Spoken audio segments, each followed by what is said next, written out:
Today, should asylum applications be fast-tracked? Is there enough debate about the war in Ukraine? And when will the 4 new hospitals be delivered? This is Politics Live.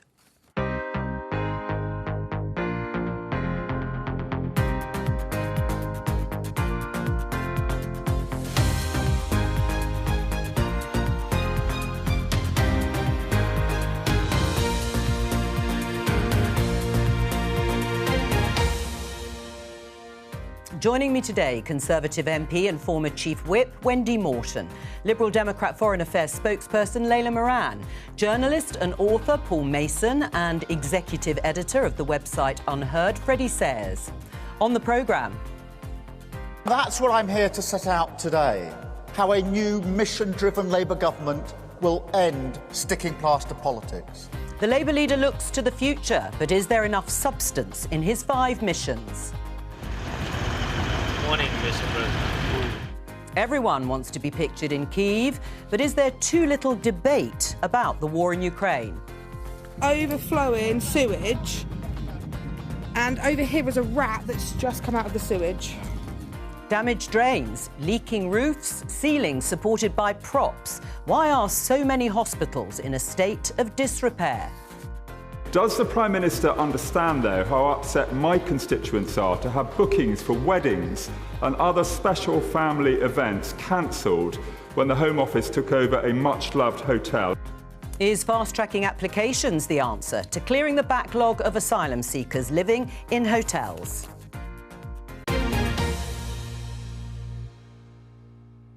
Well, let's start with that story you heard there at the end of the headlines. This is how the Daily Mail is reporting it. They're calling it an amnesty row over fast-track for asylum seekers. It was raised, as you saw there in Prime Minister's questions yesterday, about the issue of asylum seekers being kept in hotels across the UK. This idea is to fast-track asylum applications from asylum seekers from a number of countries, including Afghanistan and Syria, to try and clear the backlog. Talking about 12,000 or so. They would get a questionnaire and not an interview. Is it a good idea?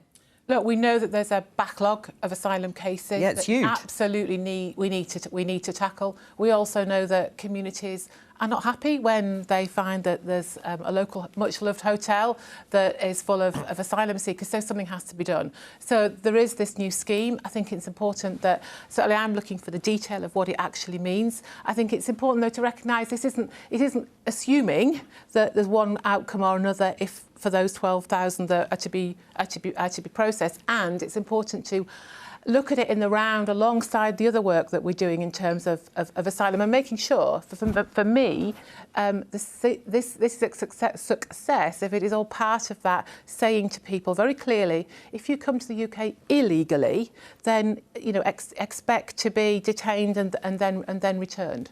Fast-tracking, is it a good idea to get through some of the 90,000 claims that were submitted to the UK before last June? Yeah, I've been calling for them to put more people on processing asylum claims for some time. There's a detention centre in Oxford, Western Abingdon and Kidlington that they're planning to reopen because they have so many now in the system that actually, having closed it, just a few years later, they're going to spend hundreds of millions of pounds creating spaces for up to just 400 of them. I mean, this money should be better spent on processing. And I think, yeah, let's give this a go. I think one of the things that doesn't make any sense to me, though, is if you're going to send out a questionnaire, it's only in English. I mean, that just strikes me as bizarre.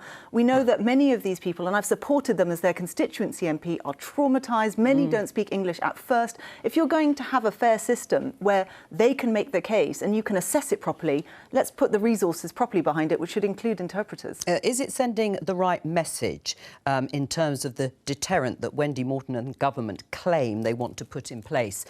Freddie, if you are going to fast-track, or the Mail is calling it an amnesty? No, it's not. I mean, quite clearly, the message is it's easier. If you don't have to go through the interview process, all you need to do now is fill in a form. That's 12,000 more people who come in easier. These are 5 countries, including Eritrea, Afghanistan, Syria, Libya and Yemen. They have a combined population of over 100 million people. And if the message going back to those places is Britain is such an easy push now that you don't even need to have an interview, that is going to have exactly the opposite effect. I disagree, and that's why the point is that I was making was, yes, it's about a process. It's about making sure we have the detail of that process, but it's clearly linked in with our other mechanisms that we have around illegal migration, be that the boats policy and the Rwanda policy, and absolutely making sure that this isn't predetermining at all the outcome of these 12,000 claims. Although I think around 95% of applications from people from the countries that Freddie Sayers has just outlined are accepted. I think let's just absolutely wait and see, because to me that is the critical thing here. Which is why the number 12,000 has been put out there as possibly the number of fast-tracked asylum applications that could be accepted. There's 120,000, the highest ever, people waiting, human beings who've gone through hardship and stress and unpleasantness in their lives, waiting for the decision by our government as to whether or not they get into the asylum process. It's not their fault that no one has decided this. It isn't their fault that they came here amid the stress and disaster, frankly, that's going on in North Africa and some of the countries we talked about, Afghanistan. It's very hard to see anyone being sent back to Afghanistan having an asylum claim refused. And so it is good that something's being done. We should first of all ask ourselves how we got to this situation. But let's say, OK, you do this. It's not about sending messages. The asylum system is not designed to send messages. It's designed to fulfil a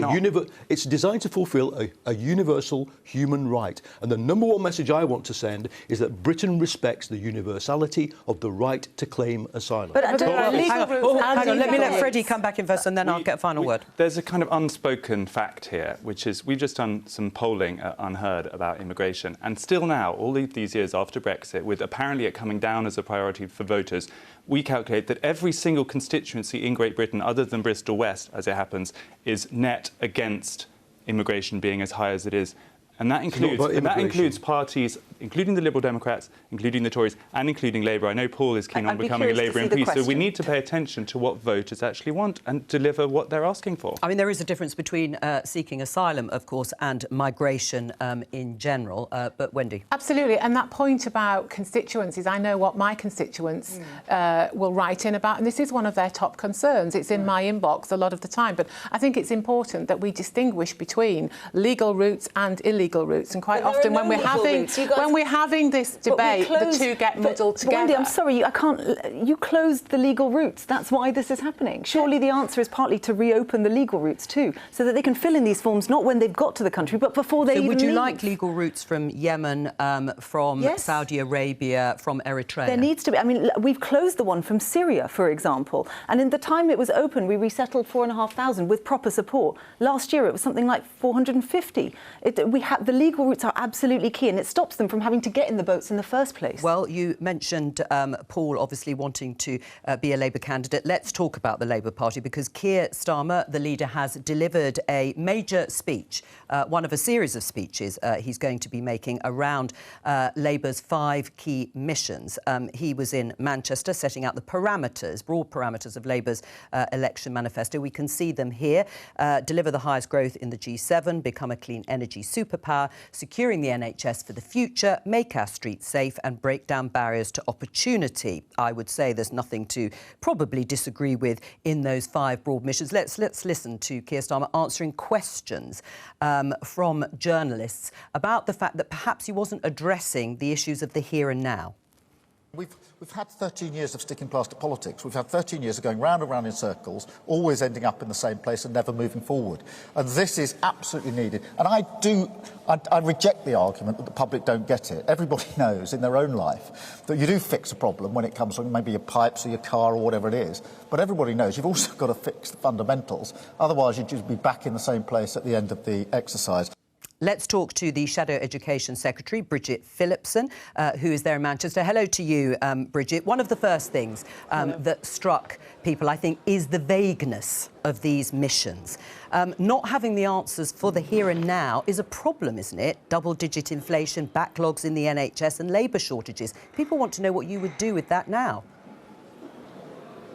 We've got plenty to say about the here and now, but the problem that we face right now as a country is not a shortage of short-term fixes. It's that we've got a sticking plaster politics that isn't addressing those longer-term challenges that we need to deal with as a country. And that's why what Keir Starmer has set out today around Labour's plan for those 5 national missions is about how we do deliver a better Britain for everyone in our country. Because I'm confident that, our best days do lie ahead of us. I'm really hopeful and optimistic about the change that a Labour government could deliver. And I think that's what the British people want to see. They want a government that's focused on the long term, has their interests at heart, and not just a government in the form of Rishi Sunak, where all of those commitments he's made are problems that his government are responsible, at least in many of those cases, are responsible for causing anyway. That is not the answer our country needs now. All right, well, let's have a look at some of the areas. I mean, the number one priority is the economy, and you've said you want to deliver the highest growth in the G7. Just one concrete way you're going to do that. So take, for example, education, the area that I'm responsible for. Childcare is a really big barrier to lots of people taking part in work, so particularly women who give up jobs they love and cut back on their hours because childcare is so expensive.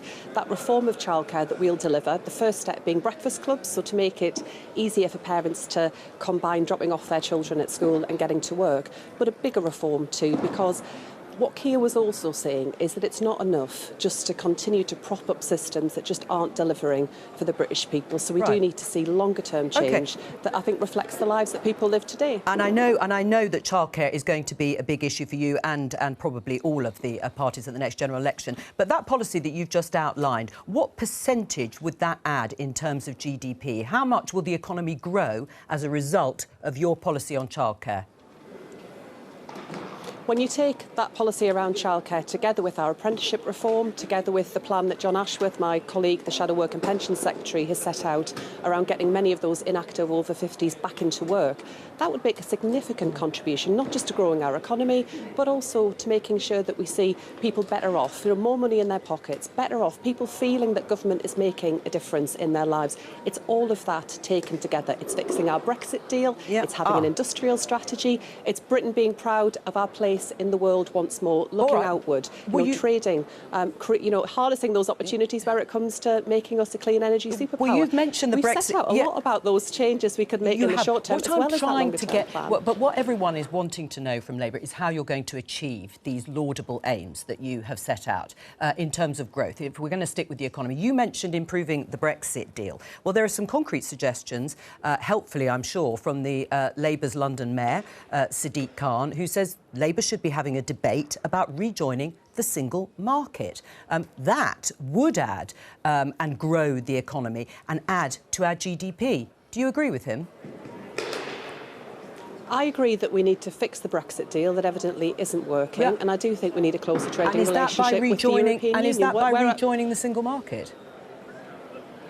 Where I would disagree is that I don't think people want to reopen these bigger, more fundamental questions. We spent a very long time as a country going through a period of real division. I think there are immediate steps that we should be taking right now to fix that deal and to make our country more competitive, and that will be the focus of a Labour government under Keir Starmer. Layla, you are in favour, no doubt, of rejoining the single market. The OBR, the Office for Budget Responsibility, it's not just Sadiq Khan, has restated its forecast that actually the UK economy will be 4% smaller than it would have been if we'd remained in the EU. Can you persuade Bridget Phillipson to at least look at and debate this idea of rejoining the single market, as Sadiq Khan has suggested? It's not for me to persuade the Labour Party to do anything. Don't you? But what we've said is, we have a 4-step plan of which the end point is getting into the single market, because that's what businesses are telling us, that kind of certainty. But actually first, and I think this is where us and Labour will agree, there are actually other things that we need to focus on that are more achievable in the shorter term. So rejoining Erasmus, rejoining Horizon Europe for our science sector, and also, and this is really critical, a veterinary agreement, which would actually go some way to help Labour are in favour of that too. I mean, but to take it off the table, I think, is a mistake. That's where we and Labour definitely disagree. Well, I mean, there is another suggestion coming out perhaps from a different angle, Bridget Phillipson. In the Daily Telegraph, you'll have seen Jeremy Hunt's tax raid is drastically anti-investment, warns BT. Telecoms company joins growing opposition to proposed increase in corporation tax. This is the proposal that will go from 19% to 25% in April. Labour is not moving away from that. Why don't you just keep it at 19%? Propose that as a way of attracting investment and getting business on side. Well, of course I'll listen to business leaders and their views about how we grow our economy, and I speak to lots of business leaders right across our country, including business leaders running some of our biggest firms. I was doing that just last night, talking about how we make sure the next generation of young people have got skills, corporation tax and at how 19%. we invest in our workforce. I've got to say, that doesn't really come up as an issue. Well, that's not BT's number one just issue said that it business here. is telling me that they're concerned about right now. Absolutely, and the chief executive is right to raise his concerns if that's his view. But I've got to say that's not the view that I hear around the country when I'm speaking to businesses, particularly some of those bigger businesses. Their priority is around how we make sure we get more skills within our economy, and also how we get some stability from government, because all of the uncertainty that we've seen in recent months with the Conservatives, with the crash of the economy, with the recklessness and the cavalier manner that they've dealt with all of this, it's created real instability, and it's made Britain a less attractive place to invest. And what I hear from business is that they want a serious government focused on that, and they want us to make that transition around net zero and create brilliant jobs. And one of the missions that we've set out today is around how we do harness that opportunity and that potential that we have as a country, and create those jobs and opportunities. I still haven't around the heard country. that many specifics, or any really specifics from you, apart from your childcare policy. Wendy Morton, on the corporation tax, who do you agree with? Do you agree with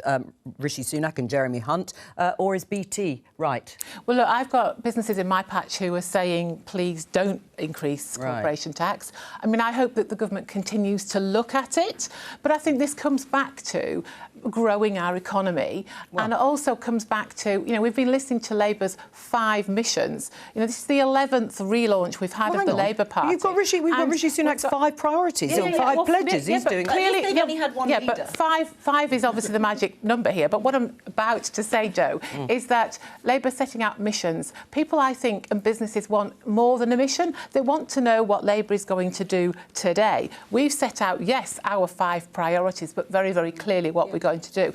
And reducing inflation is a really key part of that, which will help business, which will grow the economy. But the help government get more and money into Labour people's agree on pockets. corporation tax. So what's to pick between you from a business, from BT's perspective? Well, I think that's up to BT, isn't it? But I mean, they will look at the whole package, not just corporation tax. Well, let's have a look at the whole package, as you put it. There is an issue of trust. I will come to both of you in a moment. There is an issue of trust in terms of what Keir Starmer is promising, Bridget Phillipson, because he had 10 pledges, I think, that he stood on in his leadership campaign, and a number of them have fallen by the wayside.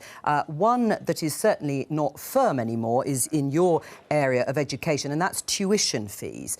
Keir Starmer pledged to abolish tuition fees. You're not going to do it, are you? I think what we've seen today from Keir Starmer, and what you always get with Keir Starmer, is someone that has deep-seated Labour values and will always do what's right by the country. Where it comes to the higher education funding system that we have right now, I'm clear that it is not sustainable. Right. It's become even more aggressive in that time. So will you abolish them?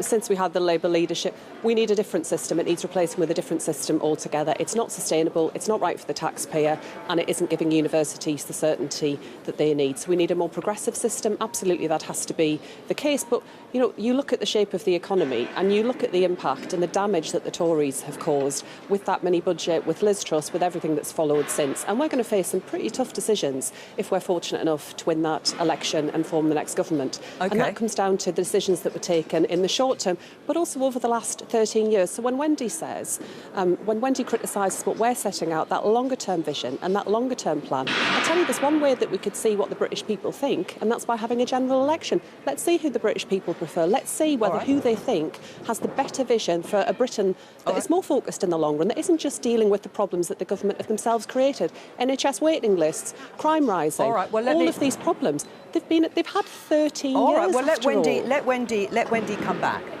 If you're going to set out a mission, people want the detail. People also want to know, how is this going to be funded as well?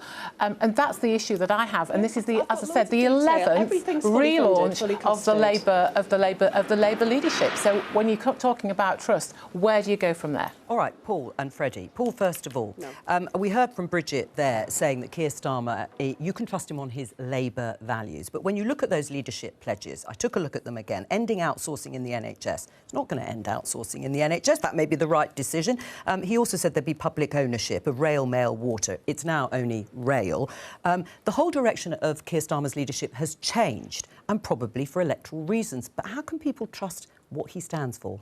I think the reason you can trust Keir, and I sat in a room with Keir Starmer at the point at which he was going to make those pledges, is that what drives him now is the same thing that what drove him then, the desire for social, climate and economic justice. And I, as someone who's on the left of the party, am more than happy to take the explanation that he gives, that things changed, big things changed, and what is more... wait a minute. No, what has changed is we're in a war, a war of global significance, and we had the biggest pandemic of our lifetimes. And so he's moved closer to the Conservatives? Well, I don't think these safe streets, clean energy, zero carbon. These are things.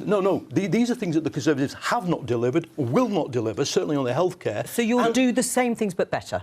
No. The philosophy behind these pledges is that the state must drive the market, because the market is not delivering any of them. The amazing transformation of Keir Starmer from a Corbyn lieutenant to the person he is today, which is, you could describe it as Blairite, you might be more accurate if you call it Remain a Tory, has been astonishing. And actually, Paul Mason, who's sitting next to me, has gone through a similar journey over the past few years, from a Corbyn lieutenant to someone who now hopes to be a Keir Starmer MP. What we're seeing is not just triangulation. It means we are returning to the first election in a long time, I'd say since 2015, in which the two leaders of the main parties are so close. They are varying shades now of managerial technocrat, and that may be a very good strategy for Keir Starmer. He might well do very well, but there will be a lot of voters who thought they were voting for something new, and they will be very disappointed. All right, well, just briefly, Bridget, before we let you go on the NHS, we're going to talk about the hospitals pledge that was made by Boris Johnson. Would Labour commit to the money that is needed to build, rebuild, improve these 40 hospitals? Look, our NHS is at crisis point. We can all see that. What we will not do, however, but I didn't ask you that. I just want you to know. You won't make the pledge, so you won't say that you're... No, it's an important point.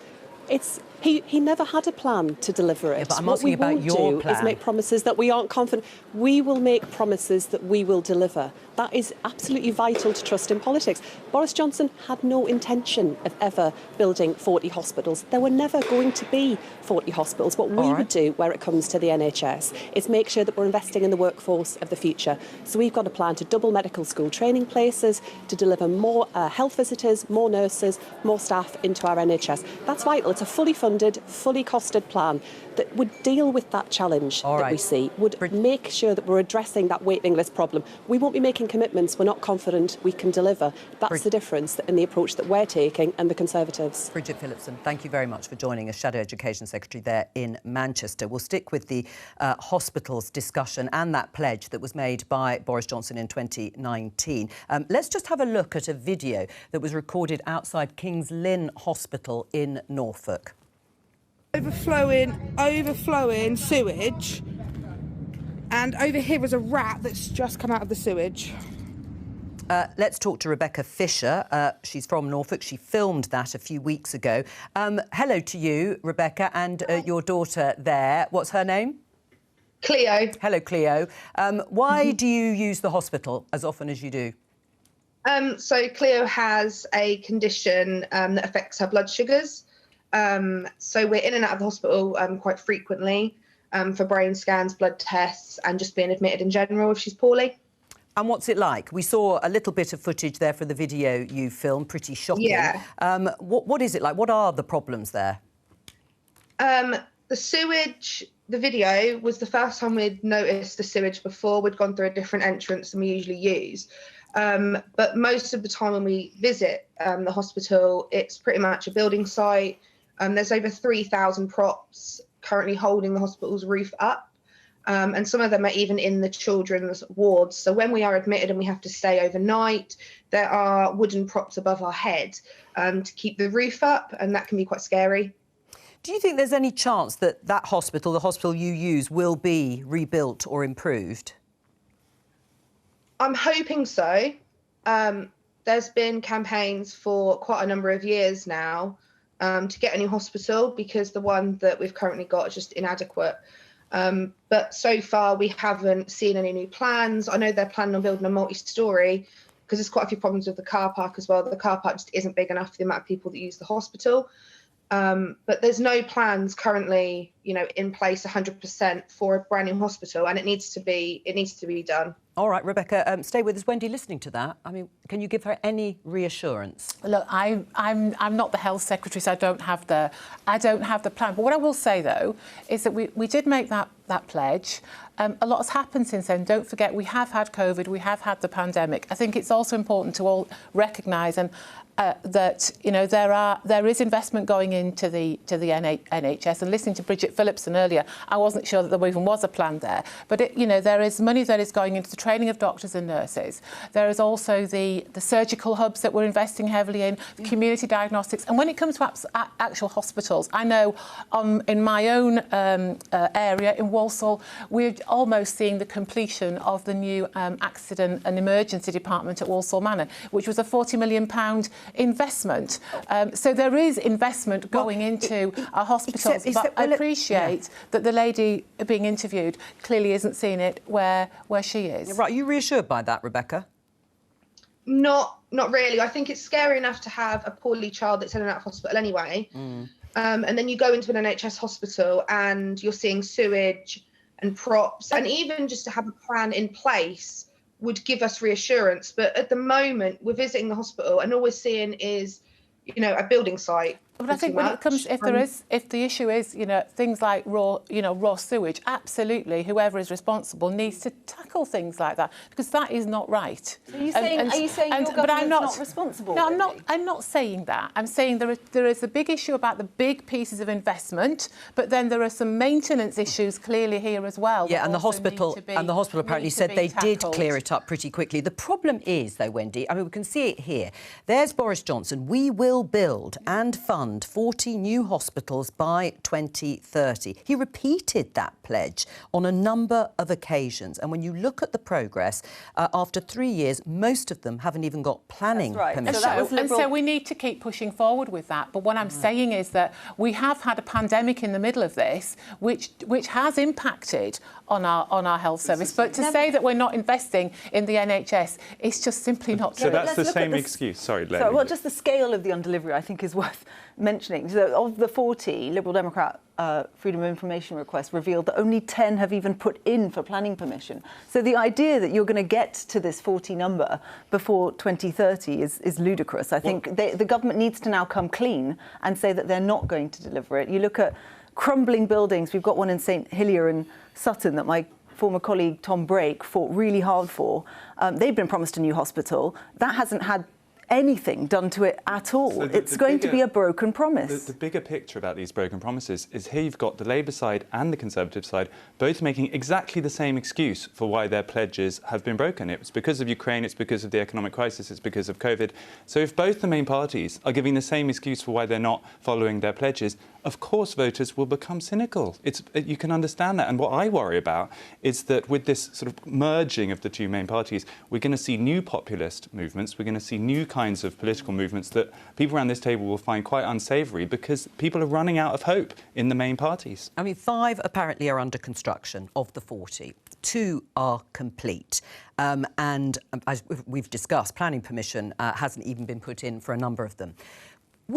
Should Labour say, we will commit to building those? Because we're not talking about day-to-day spending, we're talking about infrastructure. Why not, from the Labour Party's perspective, say this will help grow the economy, we'll commit, we'll put the money in? What we're dealing with here is cleaning up a way of doing politics that I think we will look back on and see was a really bad idea. Coming up, the pledges like the one Johnson gave, 40 new hospitals. The other one, the laughable one, 1 new nuclear power station a year. Do you remember that? The other one, Liz Truss, GDP, 3% of GDP on defence by 2030. All of it, talking about populism, every single one of these was a populist lie. Because in reality, politics and doing things like building hospitals is difficult.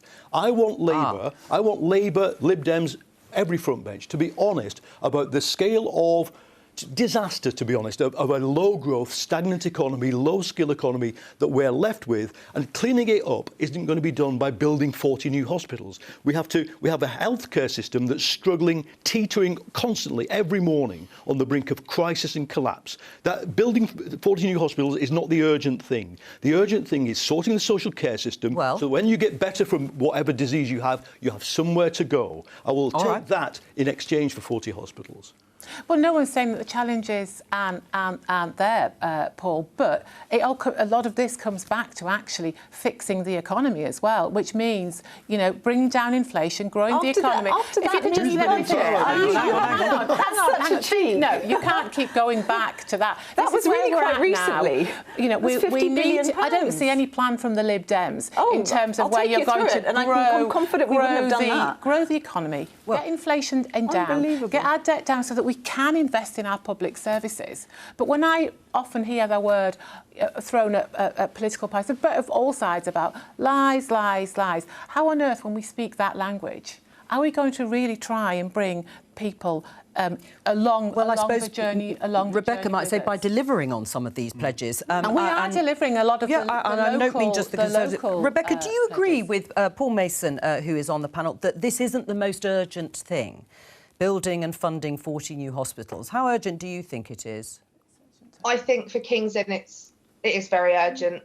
I mean, I don't know how you can really deliver quality care to someone when you're giving them the care, the ward they're in is being held up by wooden props, or like we have experienced being in the children's ward, we have got workmen walking through the ward, trying to do the work to the hospital to keep the roof up. I just think those things go hand in hand. And take King's Lynn, for example, a new hospital is needed more than anything else.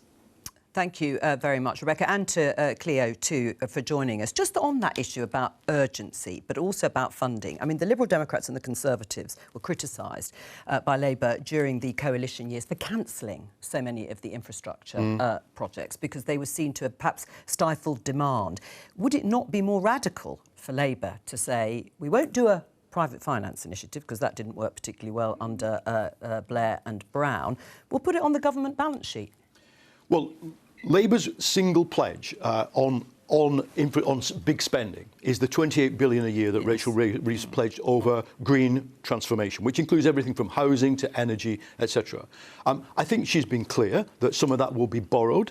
They're also clear that the effect of it will be to grow the economy. This is something that the Treasury and the Conservative extremists don't accept, that investing actually grows the economy. So I think I want to see Wes Streeting, the Shadow Health Secretary, come forward with proposals that indeed meet what that lady in King's Lynn is worried about. We do need, it's not just new hospitals, the infrastructure of the health service needs investment, but the investment has to come from somewhere, the money has to come from somewhere. So this is why Starmer is saying, you know, you grow the economy in order to pay for a better NHS, in order to pay for more police on the streets. The growth aspect is critical, and the Conservatives have 12, 13 years to do it. You haven't done it. Move over and let a coalition of parties do it who can actually deliver it, I would say. It's got to be said also that the COVID experience has changed the centre ground on all of this. You know, the government suddenly found 300 billion plus to spend on COVID policies. There were 10,000 hospital beds that were built in 3 weeks at one point, so it shows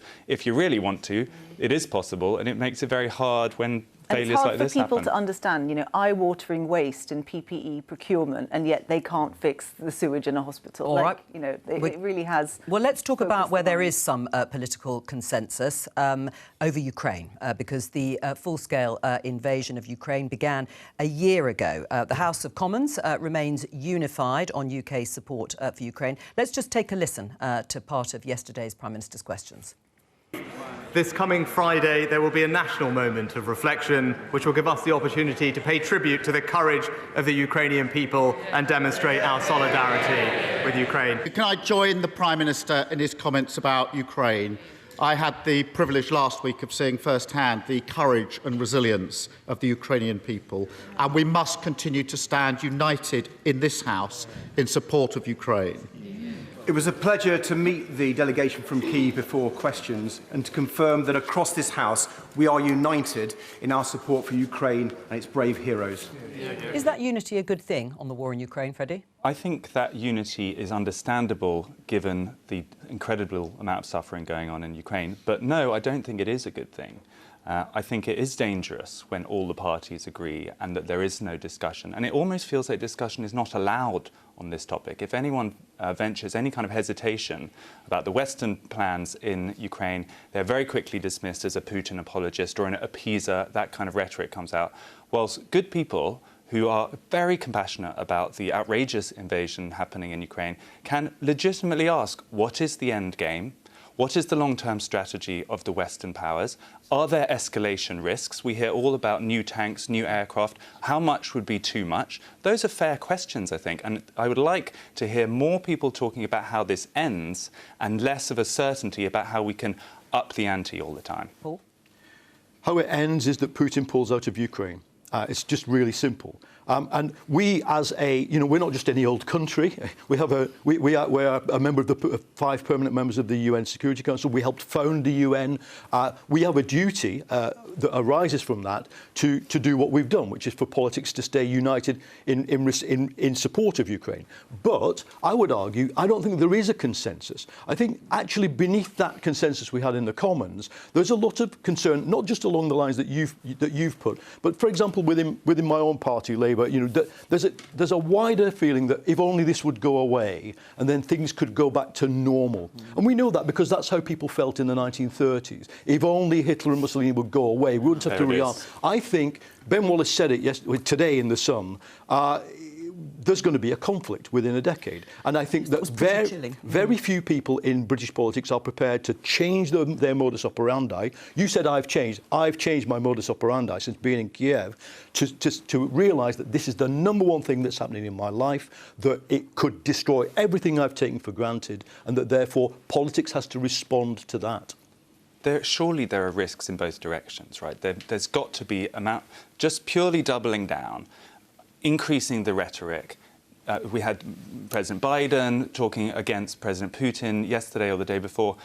Who in the Western powers or in the wider world is trying to pour cold water on this situation? Who is trying to say, how can we bring the end closer? What might a diplomatic solution look like? Because ultimately, if there's fighting and bloodshed and people dying for 1 more year or 5 more years or 10 more years, a diplomatic solution ultimately is the only way to end it. We're not going to be marching on Moscow. They have 5,000 nuclear weapons pointing in this direction. The problem we have, and to your point around just very quickly about unity, just because we aren't actively disagreeing with each other does not mean, I'm Foreign Affairs spokesperson for my party, doesn't mean that we aren't thinking very deeply about these things, that there isn't actually discussion.